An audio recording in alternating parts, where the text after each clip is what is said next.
gadingnya yang kini dipegang di kedua tangan. Caranya memegang seperti orang memegang alat tulis dan begitu menyerang ia menotok jalan darah. Sehingga maklumlah Han bahwa orang ini adalah seorang yang ahli mainkan senjata siang pit, sepasang pensil, dan ahli totok. Hanya dia tidak menggunakan pensil melainkan sepasang sumpit gading yang dapat ia pergunakan untuk makan. Mengertilah ia mengapa orang ini memakai julukan Siu Chai, pelajar. Karena serangan itu memang hebat, tentu saja jauh lebih lihai daripada ilmu kepandaian muridnya tadi. Han cepat mengelak. Dia masih bersedekap dan mengempit tongkatnya. Hanya kakinya yang tinggal satu itu tiba-tiba mengenjot dan tubuhnya mencelat ke atas. Si mata satu terkejut sekali karena orang yang diserangnya itu tiba-tiba lenyap. Dan tahu-tahu sudah pindah ke tempat lain. Ia cepat mengejar dan kedua senjatanya meluncur cepat, menotok secara bertubi-tubi, memilih jalan darah yang berbahaya. Namun Han hanya melawannya dengan berloncatan, mengerahkan sedikit saja dari ilmunya gerak kilat. Dan semua serangan itu hanya mengenai tempat kosong, bahkan si mata satu itu berkali-kali mengeluarkan seruan bingung dan kaget karena seringkali lawannya lenyap. Dan kasihan sekali dia yang bermata tinggal satu itu kadang-kadang harus menengok ke kanan kiri mencari lawannya. Lon Hyong, aku tidak ingin berkelahi denganmu. Sudah 3 kali Han berkata sabar, akan tetapi makin lama kakek bermata satu ini menjadi makin penasaran dan marah. Karena semua totokannya luput. Benar-benarkah pemuda hidung ini pandai menghilang seperti setan, ataukah matanya yang tinggal satu ini agaknya sudah tidak awas lagi? Han terkejut karena kini kakek bermata satu itu menggerakkan sepasang gading kecil berbentuk sumpit itu bergerak secara hebat dan aneh, cepat dan juga bertenaga, merupakan 2 sinar kecil yang gemerlapan dan membentuk lingkaran-lingkaran yang menutup semua pintu di 8 penjuru. Ia kaget dan kagum. Kiranya kakek ini hebat juga ilmu kepandaiannya. Kalau ia mengerahkan seluruh ilmunya gerak kilat, tentu akan menarik perhatian. Maka ia pun cepat menggerakkan tongkatnya menangkis. Kakek mata satu itu terkejut dan cepat membuat tubuhnya sendiri berputar setengah lingkaran. Untuk mematahkan tenaga tangkisan lawan yang hampir membuat kedua senjatanya terlempar dari tangan. Lon Hyong hebat, aku kagum dan terima kalah. Han berkata. Dan memang ia benar-benar merasa kagum ketika menangkis tadi dan mendapat kenyataan bahwa kepandaian Tok Gan Siu Chai ini benar-benar tinggi. Tidak di sebelah bawah tingkat Lo Pang Chu. Kembali sepasang sumpit itu melakukan totokan bertubi-tubi. Dan kini dari jauh saja Han sudah merasa sambaran angin yang kuat, tanda bahwa kakek itu telah menggunakan sintang dan melawan mati-matian. Ia merasa menyesal sekali. Mengapakah dia selalu dimusuhi orang? Mengapa kehadirannya selalu menimbulkan keributan? Apakah kesalahannya? Memang ia bernasib buruk, selalu sial. Maksud baiknya selalu ditanggapi keliru oleh orang lain sehingga dia selalu dimusuhi orang. Dan kini kakek bermata satu yang lihai ini menyerangnya dengan hebat, melakukan serangan totokan-totokan yang amat berbahaya. Mengapa engkau mendesakku? Teriaknya dengan suara berduka. Tongkatnya bergerak ke bawah dari bawah ketiaknya ketika tubuhnya meloncat ke atas. Pada saat itu, sumpit gading di tangan kiri Tok Gan Siu Chai menyambar, disusul sumpit kanannya. Cepat bagaikan kilat menyambar. Sebelum tubuhnya turun, Han sudah menggerakkan tongkatnya, mengerahkan ginkang yang sudah sempurna. Sehingga tubuhnya seolah-olah dapat tertahan di udara. Sinkang di tangan yang memegang tongkat amat kuat ketika tongkat berturut-turut menangkis sepasang sumpit.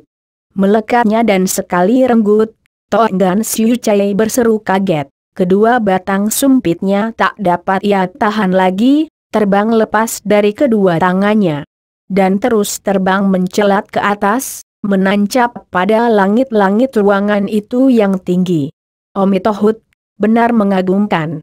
Kini seruan kagum ini terdengar dari mulut Hwasyo kurus dan tiba-tiba Hwasyo itu menggerakkan tangannya ke atas. Angin yang keras menyambar ke langit-langit ketika jubahnya yang lebar pada lengannya itu berkelebat. Dan dua batang sumpit yang tadinya menancap ke langit-langit itu tiba-tiba menyambar ke bawah, ke arah Han Han. Han Han terkejut sekali. Itulah demonstrasi tenaga Sin Kang yang amat tinggi. Dan cepat ia mengulur tangan kanannya menyambut dua batang sumpit itu dengan gerakan seenaknya, lalu melemparkan sepasang sumpit itu kepada Tok Gan Siu Chai sambil berkata, "Maaf, Long Hyung. Saya tidak ingin berkelahi."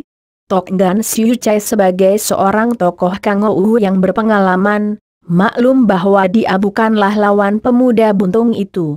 Maka ia menyambut sepasang sumpitnya, kemudian menyambar tubuh muridnya yang masih pingsan. Membawanya loncat ke pinggir, keluar dari permadani biru. Ia merasa lega ketika memeriksa bahwa muridnya itu hanya pingsan karena tenaga sendiri yang membalik. Ia menotok beberapa jalan darah dan Sin Jiao Weng Lohwat Siuman sambil mengeluh perlahan. "Omitohut, seorang muda yang luar biasa. Biarlah Pinceng mencobanya." Hwasyo tinggi besar gendut yang mukanya seperti anak kecil itu menggerakkan kakinya. Tidak kelihatan ia membuat gerakan meloncat, namun tubuhnya seperti terbang ke depan dan sudah berdiri di atas permadani menghadapi Han Han. "Maaf, Lo Suhu. Saya tidak ingin berkelahi," kata pula Han Han, kembali terkejut menyaksikan gerakan ini. "Hahaha, jangan terlalu merendahkan diri, orang muda. Memang kau memiliki kepandaian yang patut diperlihatkan dan diuji. Bersiaplah, Pinceng menyerang." Ucapan ini ditutup dengan gerakan tangan kirinya. Seperti juga gerakan Hwasyo kecil kurus itu, Hwasyo gemuk ini seperti menggerakkan tangan sembarangan saja. Akan tetapi dari balik lengan bajunya yang lebar itu menyambar angin yang luar biasa kuatnya, mendorong ke arah dada Han Han. Han Han maklum bahwa dia berhadapan dengan orang pandai. Tingkat kekuatan Sin Kang kedua Hwasyoan ini kiranya tidak di bawah kepandaian Gak Liat, Mabin Lomo atau bahkan Toat Beng Chiu Sian Li sendiri. Ia heran menyaksikan orang-orang pandai yang berkumpul di tempat ini, maka ia tidak ingin melawan.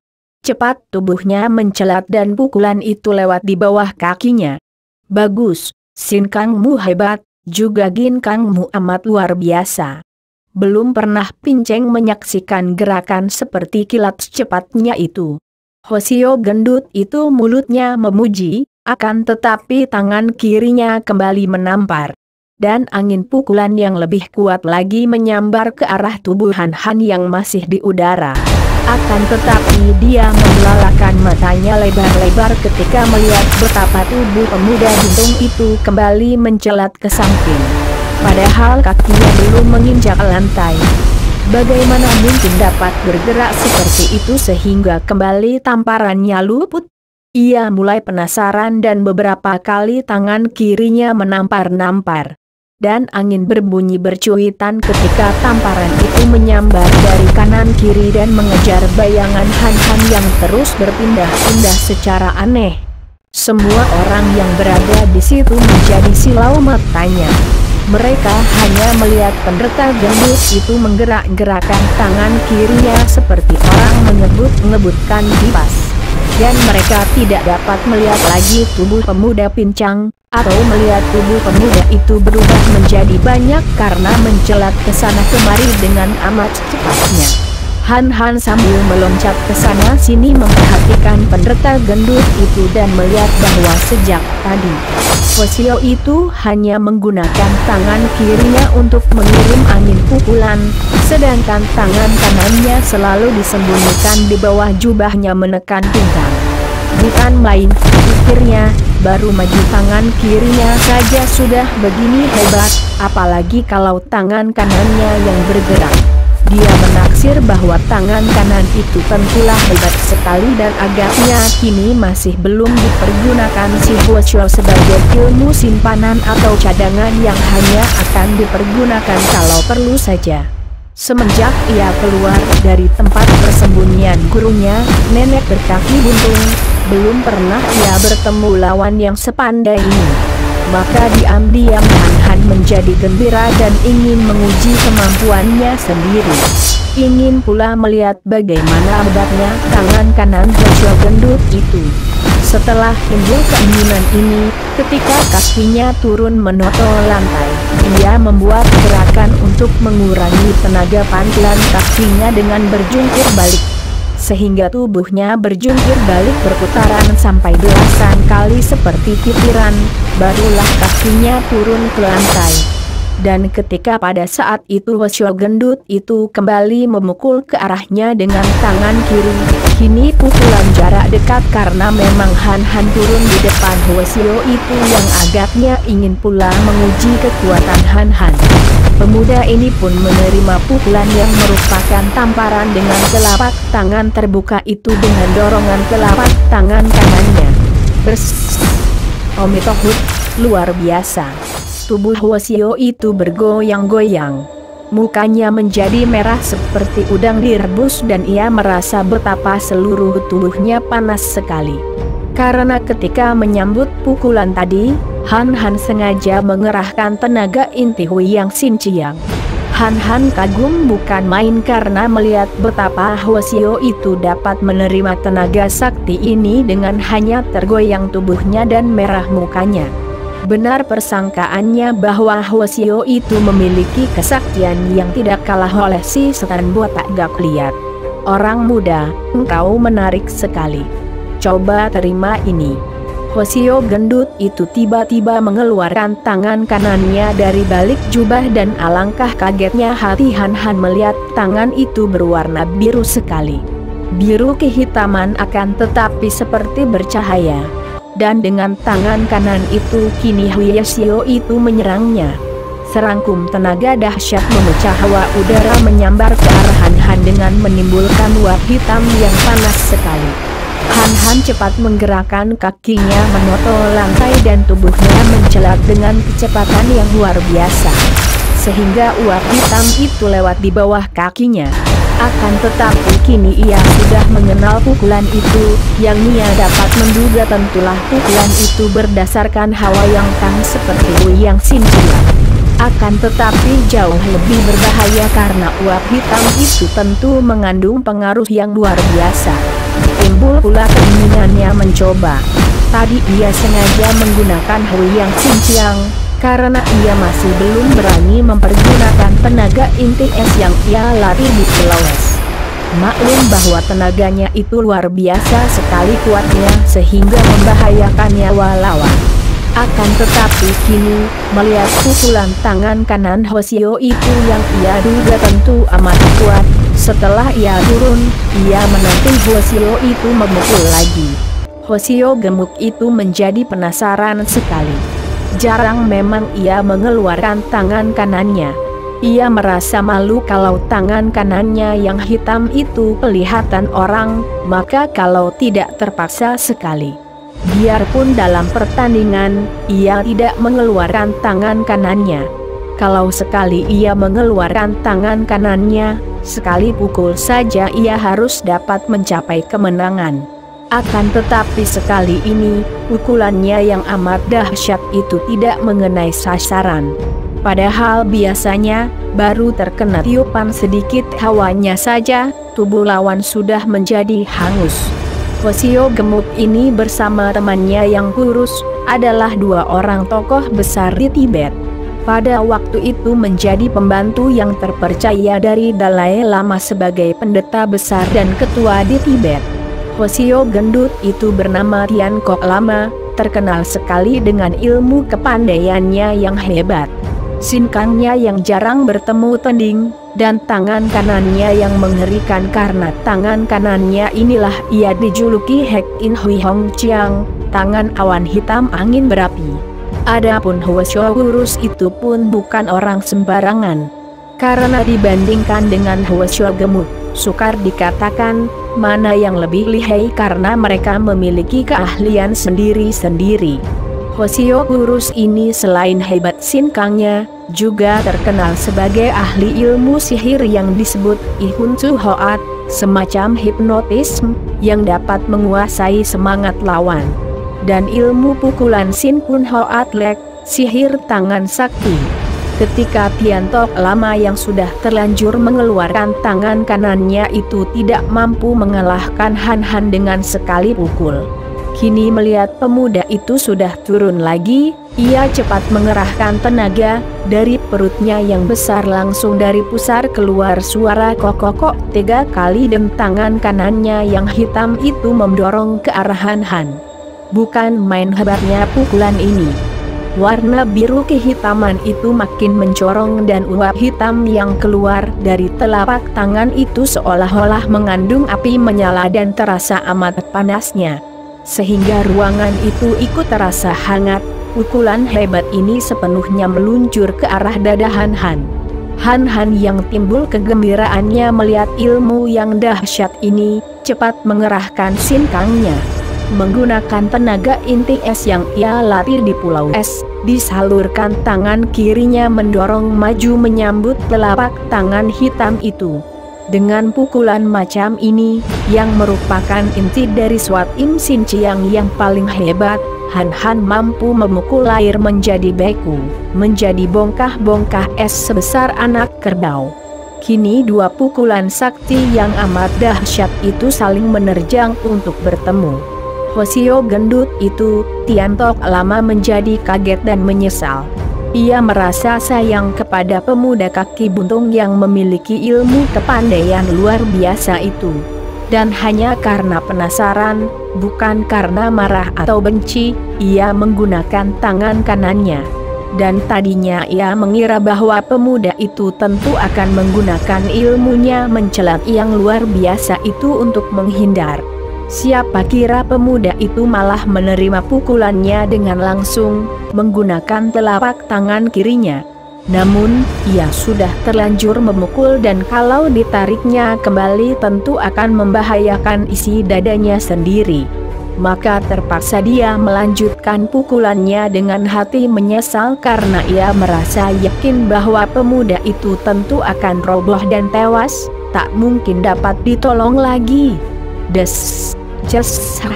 Semua orang memandang dengan mata terbelalak. 2 telapak tangan bertemu dan berbareng dengan bunyi keras seperti besi panas membara dimasukkan air. Tampak asap hitam mengepul dan menggelapkan tempat itu. Iya. Han Han berseru keras ketika merasa seolah-olah seluruh lengannya menjadi lumpuh dan ia cepat menarik kembali lengannya itu. Omi Tohut. Tiantok Lama juga berseru dan ia pun menarik kembali tangan kanannya. Berdiri agak terengah dan kini mukanya menjadi pucat kebiruan dan kedua pundaknya agak menggigil seperti orang terserang dingin yang hebat. Ibliskah kau? Tiantok Lama kini mencelat maju dan mengirim tendangan dengan kakinya yang sebesar kaki gajah. Han Han meloncat, akan tetapi kedua kaki itu biarpun amat besar, telah mengirim tendangan berantai sehingga angin bersiuran. Terpaksa Han Han yang sudah merasa cukup menguji kepandaiannya, mencelat ke pinggir ruangan itu sambil berseru. Aku tidak ingin berkelahi, kalau Cui tidak suka menerimaku biarlah aku pergi dari sini. Tahan. Jangan berkelahi, dia kawan kita sendiri. Han Han, mengapa ribut-ribut dengan para Lo Ciampue? Sesosok bayangan berkelebat dan Wan Sin Kiat telah berada di situ. Han Han girang sekali berlari hendak menghampiri Sin Kiat dan melewati permadani biru sambil berbincangan. Han Han, jangan menginjak permadani itu. Sin Kiat berteriak. Han Han terkejut dan cepat ia mencelat lagi mundur. Lalu memandang Sin Kiat yang lari kepadanya sambil mengitari permadani, tidak berani menginjaknya. Ah, agaknya ada salah pengertian di sini. Han, agaknya engkau tadi menginjak ini. Sin Kiat tertawa sambil menudingkan telunjuknya ke arah permadani biru. Han mengangguk. Ia teringat bahwa ketika masuk tadi, untuk menghampiri para Hohan yang berada di situ, ia memang berdiri di situ. Ya, aku tadi berdiri di situ, mengapa? Hahaha, pantas. Ketahuilah bahwa ada peraturan di sini bahwa siapa yang berdiri menginjak permadani ini, berarti dia itu menantang pibu kepada para Lociampu yang hadir di sini. Oh, maaf. Sin Kiat lalu menjura kepada dua orang pendeta Tibet dan para Hohan sambil berkata, mohon Cui Lociampu dan para Hohan suka memaafkan Han. Karena dia tidak tahu maka seolah-olah menantang Pibu. Dia merupakan sahabat saya yang paling baik dan beberapa kali dia telah membantu para pejuang menghadapi tokoh-tokoh anjing mancu. Hoasan Gihiap Wan si Cukata Taili Lama Hwasyo Tibet yang bertubuh kurus kering itu. Kalau dia itu sahabatmu, mengapa dia datang seperti ini? Dia menimbulkan kecurigaan besar. Ah tidak, Lociampu. Dia datang untuk mencari adiknya, dan untuk membantu kita menghadapi tokoh-tokoh penjajah. Kalau mencari adiknya dan hendak membantu, mengapa dia berkeras hendak bertemu dengan Buong ya? Tiba-tiba Tok Gan Siu Cai Gu Cai Ek menegur. Wan Sin Kiat mengerutkan alisnya dan menoleh kepada Han. Apakah artinya ini, Han? Benarkah kau hendak bertemu dengan Nong ya? Benar sekali dan memang aku membawa berita yang amat penting. Kalau begitu, ceritakan saja kepada para Lociampu di sini. Karena mengenai urusan perjuangan, tidak ada hal yang dirahasiakan untuk para Hohan di sini. Han mengangguk-angguk. Baiklah. Aku telah mendengar rapat rahasia yang diadakan oleh para perwira Manchu di perbatasan, yang dipimpin oleh Kang Tau Wiga Liat. Dihadiri pula oleh wakil-wakil dari Mabin Lomo Siang Ko Anli dan Toat Beng Chiu Sian Li Buci Goat. Mereka membicarakan tentang penyerbuan kesecuan secara besar-besaran dalam waktu dekat. Ah, mana mungkin? Teriak Tok Gan Siu Cai Gu Cek. Pemerintah Manchu sedang merayakan ulang tahun ke-10 dari kaisar mereka. Karena inilah maka mereka hendak menyerbu, menggunakan kesempatan selagi di Sichuan orang mempunyai pendapat seperti pendapat Long tadi. Sehingga tidak ada persiapan yang baik. Dan kalau saya tidak sudah dibikin kacau oleh serangan-serangan maut di ruangan ini, saya mendengar pula beberapa tempat-tempat yang akan mereka jadikan sasaran penyerbuan. Wah, ini penting sekali. Mari Han, kuantar engkau menghadap Ong ya. Semua orang di ruangan itu menjadi terkejut juga dan Tian Tok Lama malah menjura ke arah Han sambil berkata, Pinceng mengharap Tai Hiap sudi memaafkan kecurigaan kami. Sungguh Tai Hiap merupakan seorang bekas lawan yang paling hebat yang pernah Pinceng temukan. Ah, sayalah yang seharusnya minta maaf, Lociampu. Kata Han sambil balas menghormat. Akan tetapi tangannya lalu ditarik oleh Sin Kiat dan keduanya bergegas keluar dari situ menuju ke istana. Para Hohan ribut membicarakan pemuda yang buntung itu. Dan Tian Tok Lama secara terang-terangan dan jujur mengakui bahwa sukar mencari tandingan pemuda berkaki buntung itu. Dia masih terheran-heran dan diam-diam ia memberi isyarat mata kepada kawannya lalu mereka berdua meninggalkan tempat itu. Kau hebat, Han. Tian Tok Lama sendiri sampai memujimu.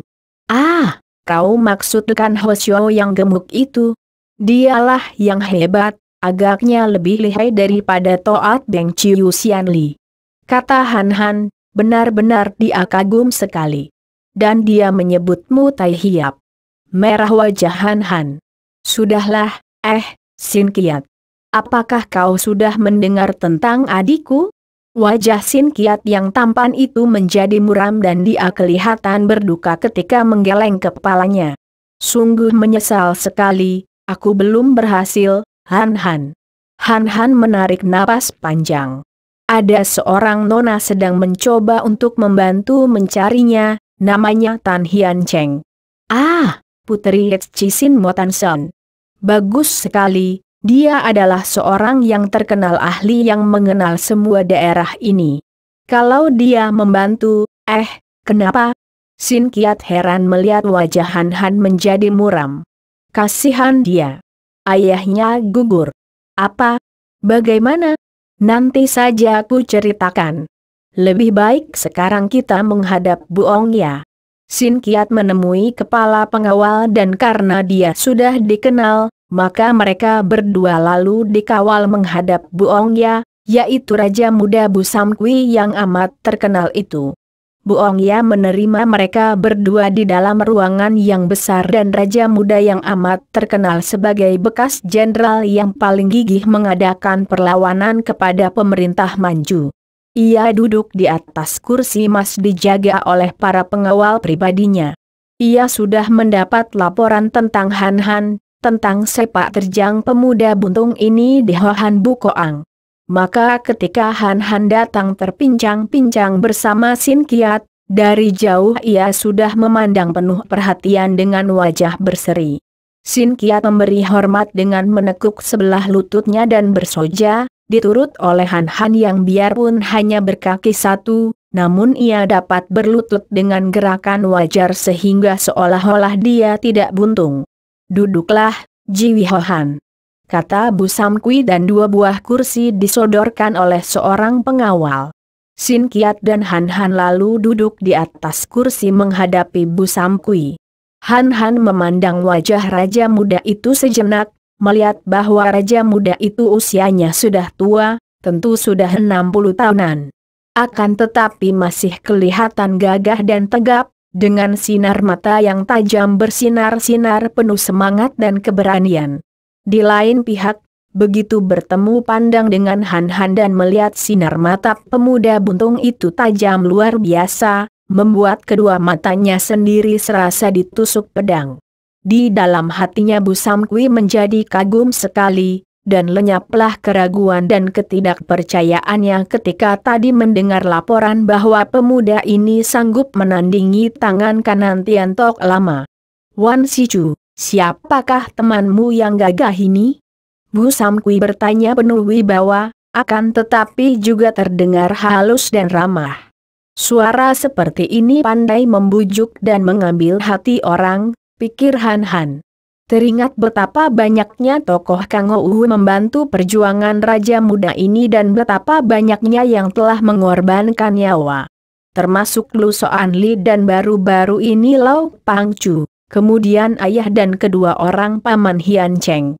Sahabat baik hamba ini datang dari luar perbatasan dan membawa berita yang amat penting untuk disampaikan Ong Ya, kata Sin Kiat. Memang Bu Sam Kui amat pandai mengambil hati orang-orang Kang Ou, bahkan bersikap seperti sahabat dengan mereka sehingga ia tidak ragu-ragu untuk bersikap ramah dan merendah. Memperlakukan mereka sebagai kawan seperjuangan. Siapakah engkau, Si Acu? Dan berita apakah itu? Karena Han Han tidak bermaksud menghambakan diri, maka ia pun tidak suka untuk terlalu merendahkan diri.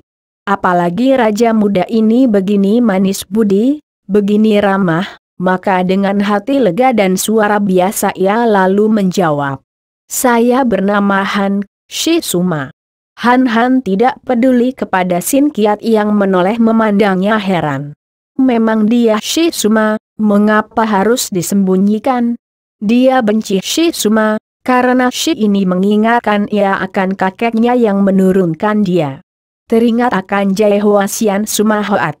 Akan tetapi, sebenci-bencinya ia kepada si keluarganya sendiri, ia lebih benci akan sifat pengecut. Dan ia menganggap bahwa menyembunyikan si-nya sendiri dan menggantinya dengan si Siel adalah perbuatan yang pengecut dan memalukan. Karena itulah, Di depan raja muda itu ia mengakui si aslinya. Dan mulai saat itu ia mengambil keputusan untuk mempergunakan si aslinya. Raja muda Busam Kui tertawa bergelak. Hahaha, sungguh tepat sekali.